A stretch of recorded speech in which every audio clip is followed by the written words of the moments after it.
তো আমি শুয়ে থাকার পর নিয়ার অ্যাবাউট কিছুক্ষণ হয়ে গেল এবং হঠাৎ করে একটা চিৎকারের আওয়াজ এলো, আ করে, মানে এরকম টাইপের একটা আওয়াজ, ঠিক আছে।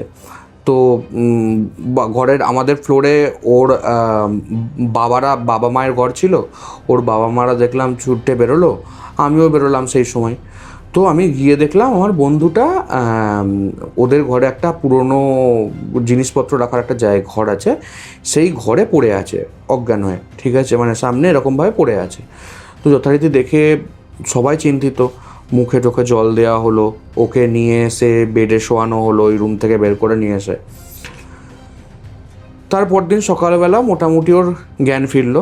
তো ও সবাইকে বললো কী হয়েছে জানি না, কী হয়েছে জানি না, সবাইকে এটাই বললো। আমাকে প্রাইভেটলি একটা কথা বললো যে ভাই কালকে রাতে কিছু তো একটা ঘটনা ঘটেছিল। আমি বললাম কী হয়েছিল? বলছে আমি হঠাৎ কারোর একটা ডাক শুনলাম, আমি শুনে ফার্স্টে ছাদে গেলাম, তারপর ছাদ থেকে আমি কখন ওই রুমে গেলাম আমার কিচ্ছু মনে নেই। আমার শুধু লাস্ট একটাই মনে আছে যে আমি আয়নার ভেতর কিছু একটা দেখেছিলাম। আমি বললাম আয়না কোথায়? তখন ও বললো যে আমি যে রুমে পড়েছিলাম সেই রুমে তুই গিয়ে দেখবি একটা আয়না আছে।